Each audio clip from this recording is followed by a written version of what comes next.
दिवस आहे सक्षम स्त्रीचा.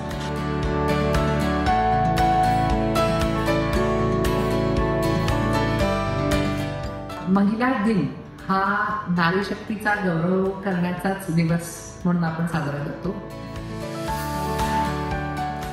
पूर्णत्वाला जाऊन साऱ्या तुझ्या इच्छा, वलय अंकित तुला महिला दिनाच्या शुभेच्छा.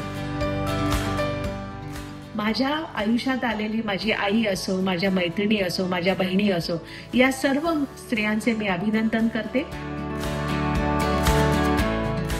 आंतरराष्ट्रीय जागतिक महिला दिनाच्या सगळ्यांना खूप खूप शुभेच्छा.